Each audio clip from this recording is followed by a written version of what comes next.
చొప్పదండి నియోజకవర్గం గోపాలరావుపల్లిలో రైతులతో హరీష్ రావు ముఖాముఖి. నేను చిన్నప్పుడు గొర్ర కాసినప్పుడు నీళ్ళు దొరకకుండా దోతి పెట్టి సర్ది తెచ్చినట్టుండే వాడి నడిపైన అంగ్రేజీలో బుచ్చే బాయాని ఉండే దాన్ని కట్టుకొని నీళ్ళు చేసుకొని తాగిన నీళ్ళు దొరకకపోతే ఆ నీళ్ళని చూసి పానం కొట్టుకోడు కథ కత్తది. ఇక నమ్మరి అప్పుడు ఆ టైంలో ఈ కాచినీలో ఒక్క ఇల్లు లేదు.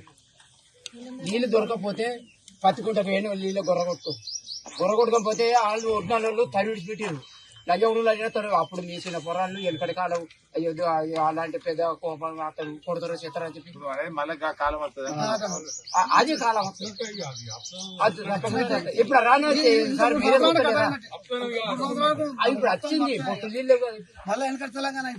ఇప్పుడు